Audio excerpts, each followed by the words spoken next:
Jadi sholat itu hendaknya jangan hanya sholat di alam mulak, tapi sholatlah di alam malakut, sholatlah di alam jabarut, dan akhirnya nanti kita akan disolatkan di alam lahut. Nah, orang ketika mencari kebenaran masih membawa aku, itu nggak bisa. Ya, nggak bisa orang mencari kebenaran membawa akunya. Kalau kita ingin mencari kebenaran, maka aku itu harus dileburkan. Ya, meleburnya aku dan saat seseorang itu akunya lebur, maka kebenaran akan memanggilnya. Bukan sekali lagi saya ulang ya. Jadi kalau di dalam dunia tasawuf, seorang murid tidak bisa menemukan guru. Seorang murid hanya bisa ditemukan oleh gurunya. Atau kalau dalam bahasa yang lebih substil, lebih lebih ruhaniah, seseorang tidak mungkin bisa mencari kebenaran. Seseorang tidak bisa menemukan kebenaran. Manusia hanya bisa ditemukan oleh kebenaran itu. Jika seseorang itu melakukan ibadah dari sodir menuju lub itu sebenarnya nanti fungsinya ya ini secara keilmuan lah ya. Kita ini membahas secara keilmuan ya. Itu kalau orang ibadah semakin dalam, semakin dalam, semakin dalam, dia bisa membersihkan bawah sadarnya itu.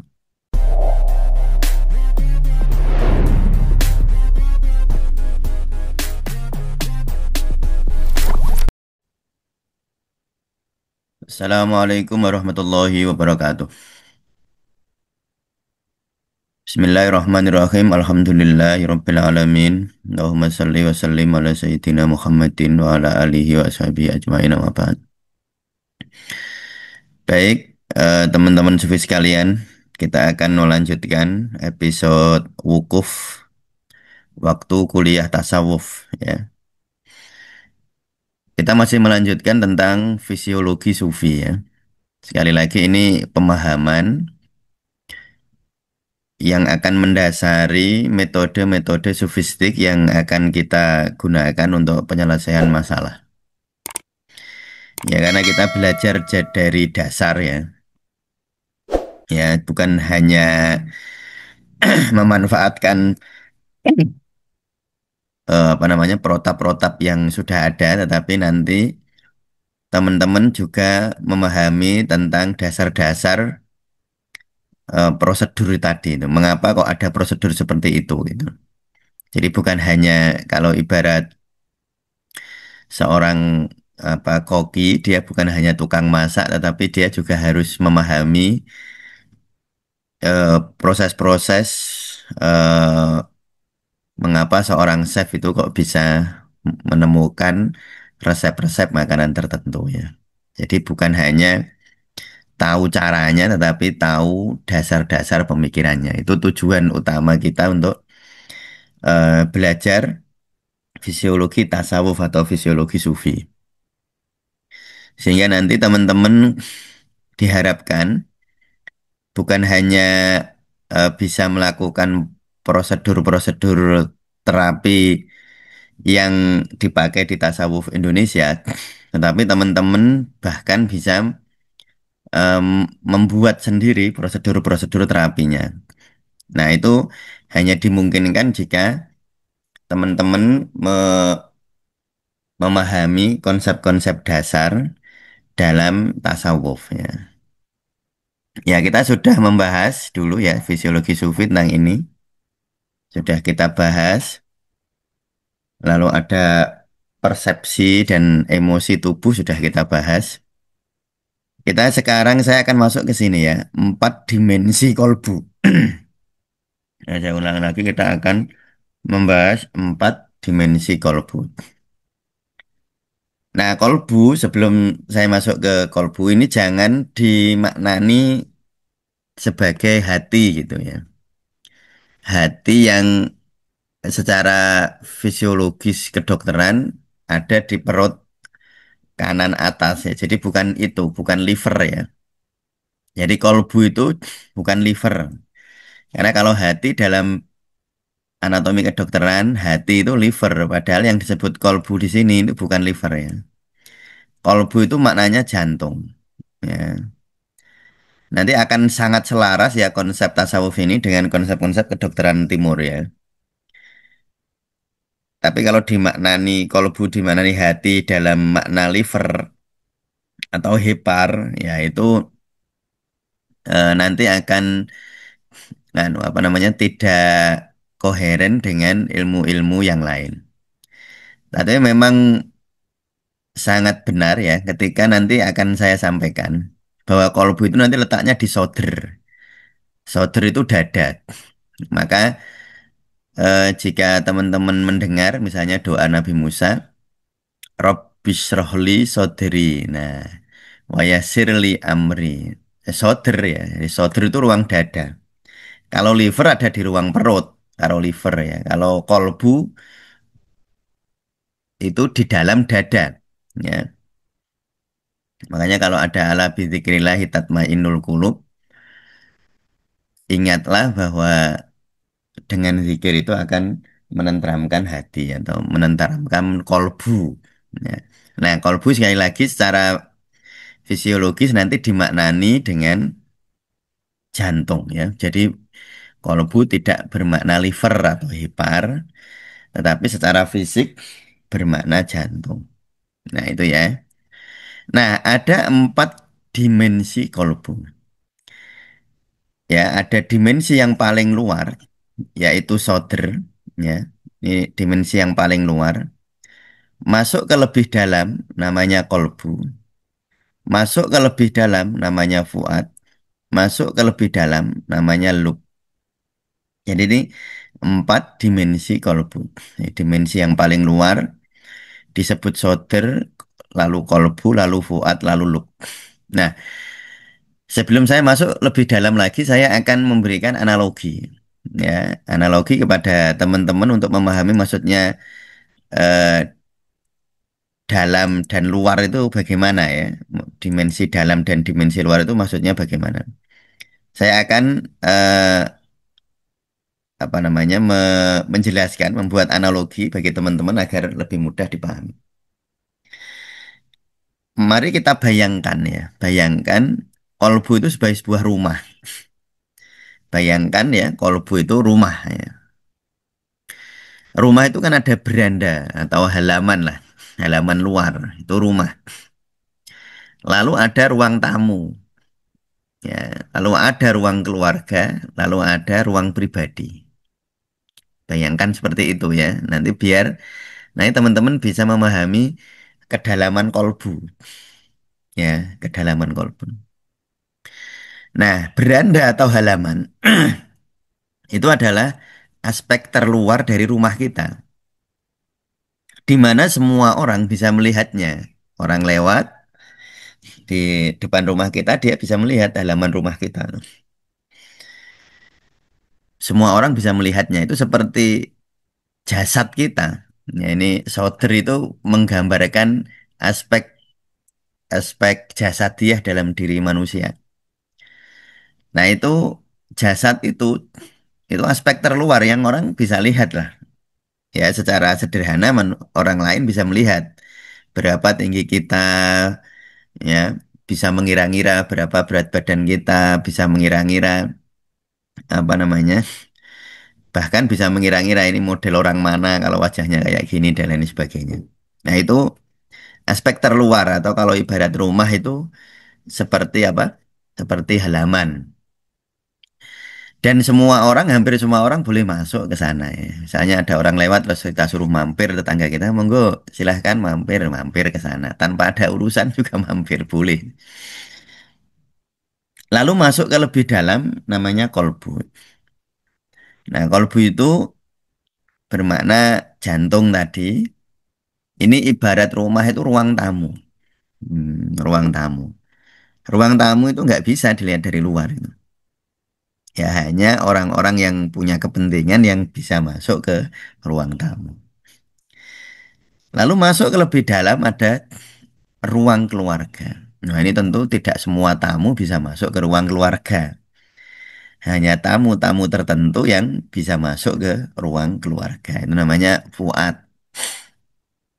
Lalu ada ruang pribadi yang di sana hanya kita dan orang-orang terkasih yang bisa masuk.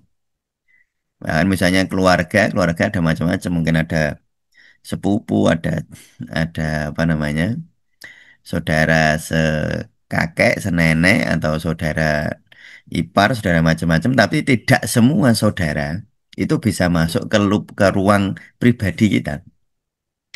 Yang bisa masuk ke ruang pribadi kita adalah orang-orang terkasih, orang-orang terdekat di dalam kehidupan kita. Nah, itu ya. Jadi bayangkan seperti itu. Ya, jadi bayangkan bahwa kolbu kita memiliki dimensi-dimensi semacam itu. Nah, yang paling luar itu soder ibarat ruang tamu. Itu hati kita yang paling luar, yang di sana boleh siapa saja. Boleh siapa saja lewat. Ya. Kalau dalam bahasa tasawuf ya, apa pekerjaan boleh ada di sana, aktivitas apa namanya karir boleh ada di sana. Ya itu macam-macam. Eh, kan kalau di pikiran kita itu kan boleh macam-macam. Ya ada pekerjaan, ada karir, ada pangkat, ada rumah, ada kendaraan, ada apa namanya hal-hal yang bersifat material lah. Nah, jadi kolbu yang eh, di sana ada aktivitas yang kemarin kita jelaskan ya, ada pikiran dan perasaan, itu adalah kolbu yang paling di luar sebenarnya, dia dimensi terluar. Yang di sana hanya boleh semua orang, boleh semua aktivitas kita, boleh kita pikirkan, dan itu wajar sekali. Nah, tetapi manusia itu harus masuk ke ruang lebih dalam. Dia tidak hanya boleh memiliki ruang tamu, tetapi dia tidak hanya boleh memiliki beranda atau halaman rumah, tetapi dia juga sesekali waktu harus masuk ke lebih dalam di dalam kolbunya yang di sana tidak boleh ada yang masuk. Kalau di solder, materi, karir, ya, apalagi materi, karir, tentang rumah, tentang macam-macam hal yang bersifat material boleh masuk. Tetapi nanti di kolbu di sini hanya ada ilmu, hanya ada apa namanya ritual-ritual ibadah kita. Ini di sini yang tidak harus bisa dilihat oleh semua orang. Kalau yang ini karir kita bisa dilihat oleh orang lain. Ya. Rumah kita, materi yang kita miliki bisa dilihat oleh orang lain. Tapi ada aktivitas-aktivitas yang nggak boleh di sini. Aktivitas-aktivitas yang hanya orang-orang terbatas lah yang tahu gitu. Tentang hati kita, tentang misalnya ilmu ya, waktu kita ngaji, waktu kita zikir, waktu kita sholat ini. Itu hanya itu ada di dalam kolbu. Lalu harus ada masuk lagi yang lebih dalam. Di sana tidak boleh ada lagi apalagi ini ya materi ini. Ada yang masuk lebih dalam yaitu makna tentang sholat itu ya tentang rasa gitu ya kira-kira tentang rasa. Kalau di sini orang bisa lihat ya kalau di soder itu orang boleh memikirkan. Jadi kita semua ini tentu punya aktivitas pekerjaan, punya aktivitas karir. Nah silahkan itu, tetapi cukup dia berada di dalam soder. Jangan masuk ke dalam. Artinya jangan masuk ke dalam itu jangan terlalu terbawa oleh perasaan terhadap hal-hal yang bersifat material tadi. Nah, biarlah dia ada di luar saja. Dia boleh kita pikirkan, tetapi biarkan ada di luar. Lalu di samping aktivitas-aktivitas material itu, kita harus punya aktivitas-aktivitas apa namanya eh, ritual-ritual ibadah. Ya, kalau ini kan pekerjaan-pekerjaan yang bersifat material, lalu di sini ada sholat, ada sedekah, ada macam-macam. Itu harus ada di dalam kalbu kita. Yang di sana hanya kita apa? Hanya di kita sendirilah sebenarnya yang tahu ya tentang bagaimana rasanya waktu sholat, bagaimana rasanya waktu apa namanya apa, membaca buku ya, zikir dan lain sebagainya. Lalu di sini adalah di fuad itu bagaimana kita merasakan jauh lebih dalam, bukan hanya sekedar mengerti maknanya. Kalau di sini hanya sekedar misalnya teman-teman sholat dia mengerti maknanya, tetapi juga terasa betul rasanya itu. Itu namanya fuad ya. Jadi ruang kolbu yang lebih dalam lagi. Lalu ada lub. Lub itu atau sering disebut ruh atau sir. Nah, tapi kalau dalam Al-Quran itu istilah yang sering dipakai lub, ya ulul albab itu. Yaitu ruang yang hanya orang-orang terkasih. Di sana hanya ada Allah saja. Nah, kira-kira begitu ya. Di sana hanya ada Allah saja. Tidak boleh ada yang lain di dalam ruang rahasia ini. Namanya lub. Ya, kalau di sini semua orang boleh masuk ya. Di sini hanya orang yang punya kepentingan dengan kita yang boleh masuk. Ini orang-orang yang punya kepentingan tentang keluarga boleh masuk. Kalau di sini hanya ada Allah. Inilah kira-kira kalau analogi tadi yang saya sampaikan ya. Analogi untuk menggambarkan tentang kolbu ya. Jadi kolbu itu dalam Al-Quran disebut dengan empat term ini. Ya, terminologi ini. Ada soter, ada kolbu, ada fuad, ada lub. Nah, kalau mau dianalogikan seperti tadi ya teman-teman ya. Seibaratkan sebuah rumah tadi. Jadi ada rumah itu ada halaman, ada ruang tamu, kolbu, ada ruang keluarga, dan ada lub atau ruang rahasia. Nah, jasad atau soter, ya ini, soter kita ini kan aspek jasadiah dari kolbu. Itu bisa dikorelasikan dengan Islam, dengan syariat Islam, ya syariatnya lah. Ini misalnya teman-teman kalau sholat, misalnya ini saya kasih contoh aja sholat ya. Teman-teman kalau sholat, lalu secara lahiriah kan kelihatan dari orang lain, misalnya saya sholat ya, di masjid misalnya. Ya orang-orang tahu kalau saya sholat, ya. Kalau sholat di rumah ya istri saya, anak saya tahu lah kalau saya sholat.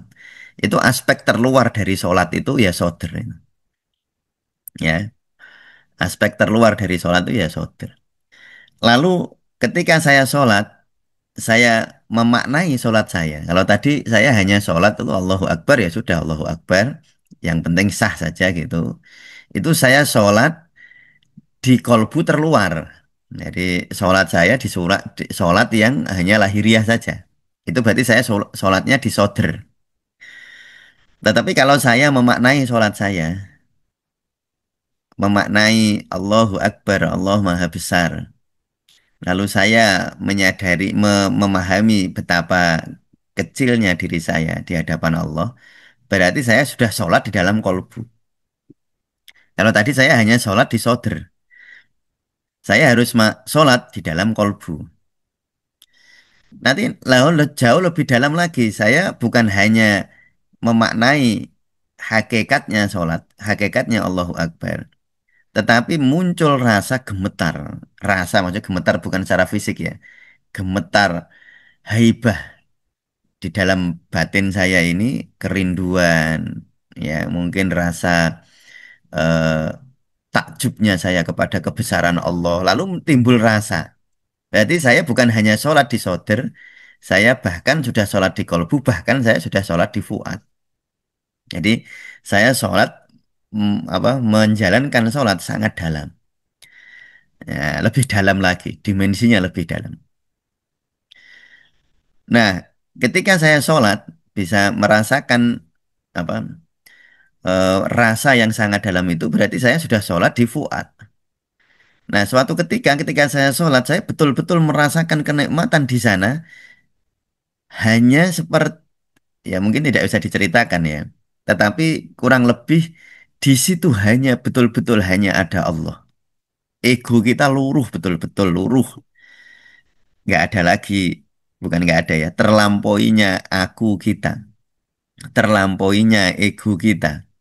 Kita sudah mampu apa namanya bebas merdeka dari segala macam ikatan pikiran tentang rasa memiliki itu. Lalu kita merasa dimiliki oleh Allah dan hanya ada Allah. Kita ini hanya pasif, bukan aktif. Yang aktif Allah, kita hanya pasif sehingga seakan-akan diri kita itu tidak ada. Nah, itu gambaran ada di dalam loop itu begitu ya, gambarannya. Maka ada sebuah kisah ya, Mansur Al-Hallaj yang sangat kita kenal ya di dalam dunia sufi dengan ucapan yang kontroversial tetapi sangat indah sebenarnya, yaitu analog hak, akulah kebenaran.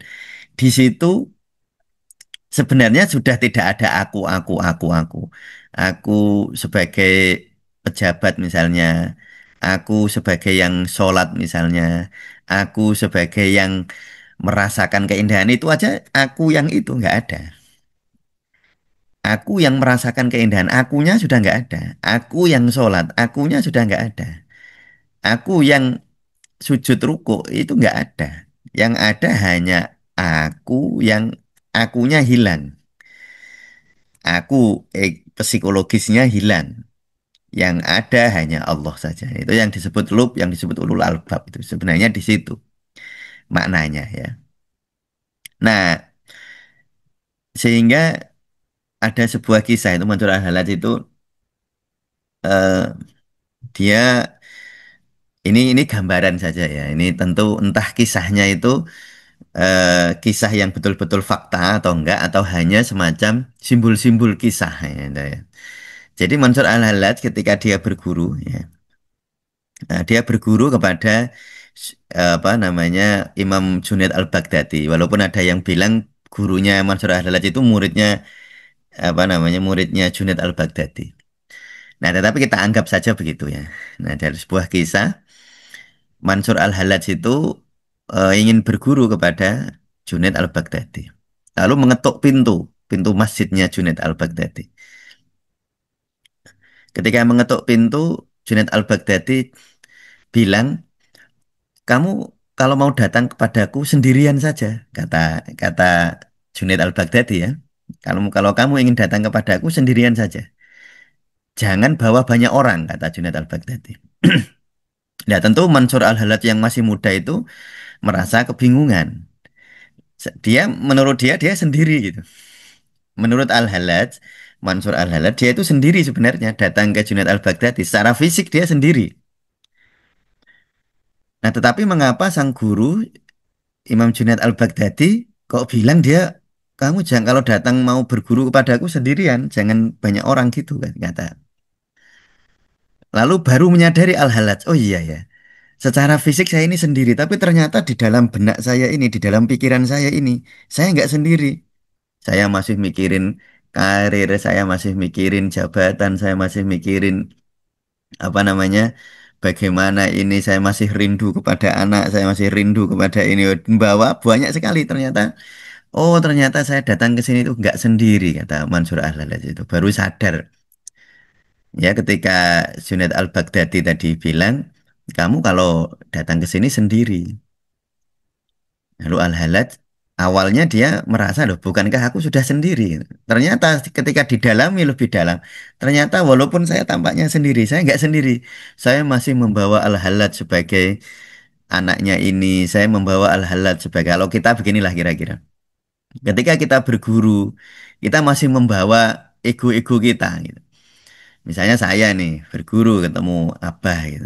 Saya tampaknya sendiri, tapi rupanya saya masih membawa diri saya Mustamir yang dulu pernah kuliah di sini. Saya masih membawa Mustamir yang apa namanya punya ilmu semacam ini. Saya masih membawa Mustamir dengan kehebatan-kehebatan semacam ini. Nah, itu berarti nggak sendiri secara hakikat. Nah, makanya setelah direnungi Al-Hallaj baru sadar, oh iya, ternyata walaupun saya sendiri, tapi ternyata saya ini membawa ego yang sangat banyak.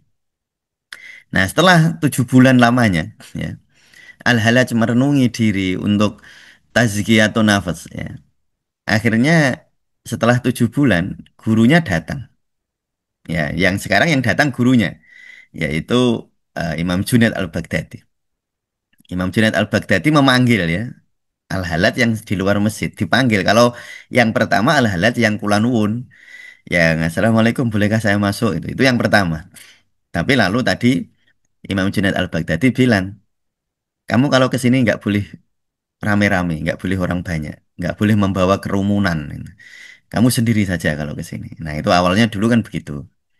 Nah setelah 7 bulan lamanya, ini sang guru yang membuka pintu masjid, masuk. Disuruh masuk Al-Hallaj itu, masuk Al-Hallaj itu. Terus Al-Hallaj bilang, bahkan sekarang ini saya nggak bisa dipanggil karena Al-Halad sudah nggak ada. Itu katanya Al-Halad ya.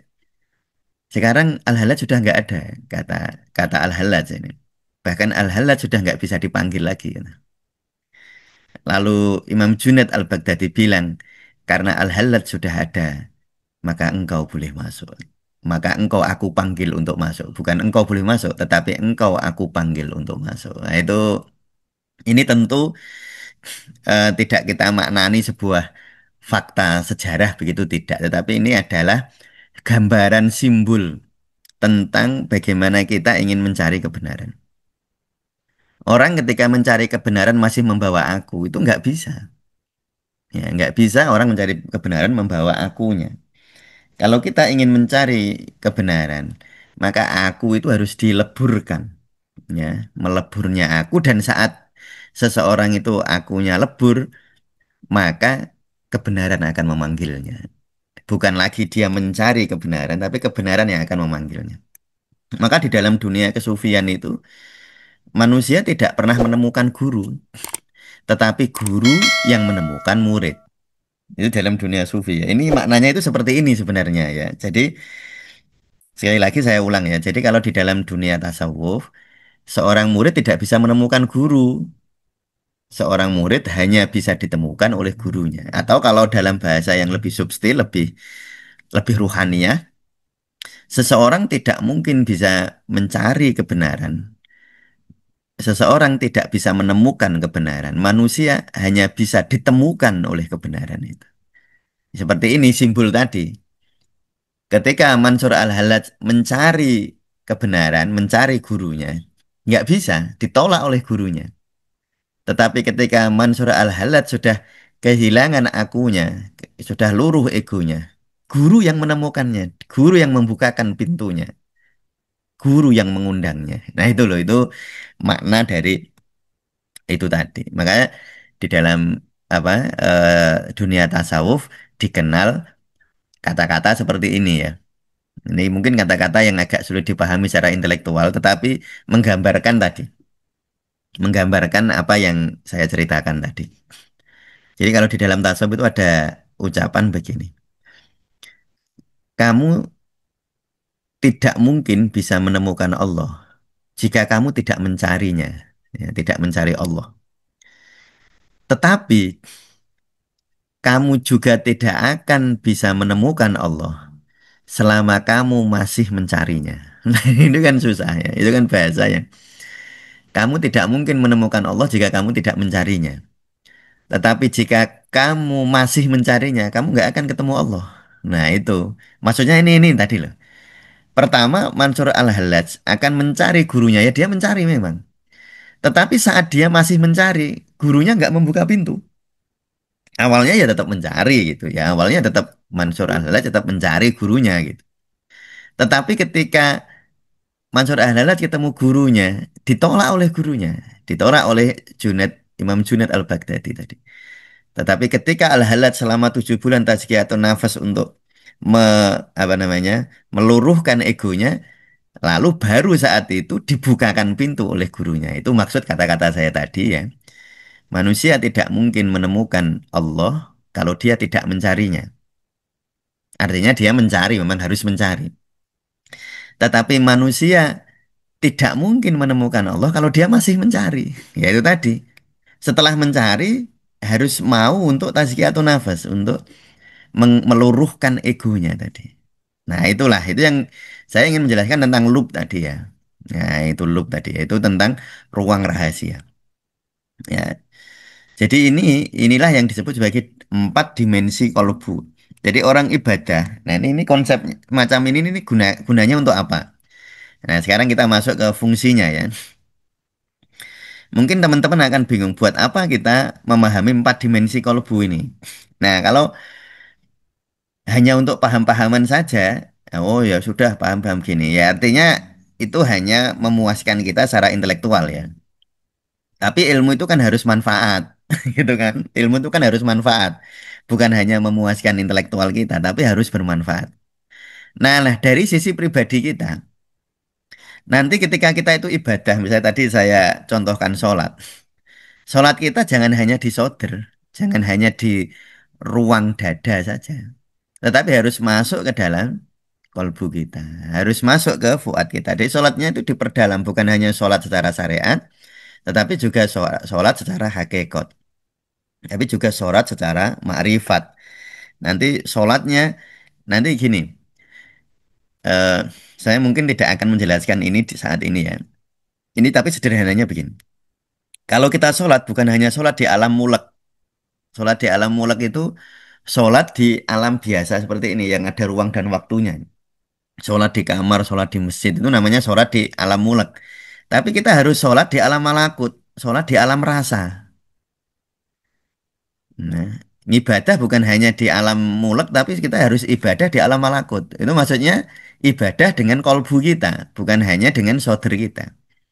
Tetapi kita juga harus masuk ke lebih dalam, sholat di alam jabarut. Nah, sholat di alam jabarut itu kita masuk ke dunia lebih dalam lagi, sholat di alam ruhaniyah. Kali ini kita sholat di alam, apa namanya, di alam material, ya. Di masjid yang ukurannya masjidnya sekian, di kamar yang suhunya begini. Nah, itu namanya sholat di alam mulek. Tapi kita juga harus sholat di alam malakut, di alam rasa. Ya, sholat dengan melampaui pikiran dan perasaan kita. Itu namanya sholat di alam malakut. Dan kita harus sholat di alam jabarut. Ya. Nah, nanti pada puncaknya alam mulek, alam malakut, alam jabarut ya sudah terlampaui semua. Pada puncaknya nggak ada apa-apa lagi, ada hanya keheningan. Ini yang disebut sir atau ruang rahasia atau alam lahut. Akhirnya kita sholat di alam lahut. Jadi sholat itu hendaknya jangan hanya sholat di alam mulek, tapi sholatlah di alam malakut, sholatlah di alam jabarut, dan akhirnya nanti kita akan disolatkan di alam lahut. Nah itu konsep ini sebenarnya nanti untuk membawa kita kepada pemahaman agar ibadah kita itu jauh lebih dalam. Bukan hanya ibadah itu di permukaan, di alam mulek saja, di alam indrawi saja. Tetapi sholat harus di alam persepsi dan emosi. Sholat harus masuk ke kesadaran kita, kesadaran rohaniah. Lalu sholat harus masuk ke dalam keheningan mutlak. Yang di sini nanti disebut sholat daim. Ya, nanti itu begitu ya. Sholat daim itu bagaimana? Secara metodologis pemikirannya itu bagaimana gitu ya. Nah, tapi sekarang kalau untuk teman-teman sebagai calon terapis ya, ini nanti begini, saya di apa namanya di sesi ngobati bersama Kak Ami, saya menceritakan tentang banyak penyakit yang berhubungan dengan psikosomatis ya. Mungkin teman-teman jika ingin belajarnya lebih menyeluruh, terutama yang berkehendak untuk menjadi terapis ya, bisa melihat apa podcast-podcast kita di sesi ngobati di playlistnya. Itu kita apa namanya di situ menjelaskan tentang apa aspek-aspek pengobatan dari sisi tasawuf. Nah, di situ pernah saya jelaskan tentang psikosomatis. Psikosomatis itu adalah problem bawah sadar, ya, problem bawah sadar. Dia bukan jadi sakit tetapi tidak disebabkan oleh masalah fisik, bukan karena makanan, bukan karena bakteri, bukan karena kurang olahraga, bukan, tapi sakit yang karena problem psikologis. Nah, problem psikologis itu sebenarnya ada dimensinya, ada yang sakit dalam, sakit. Maka ada orang sakit itu bukan karena fisiknya, ada orang sakit karena persepsinya, ya. Ada orang sakit karena persepsinya, ada orang sakit karena emosinya. Nanti ada orang sakit karena kesadarannya. Itu bawah sadar.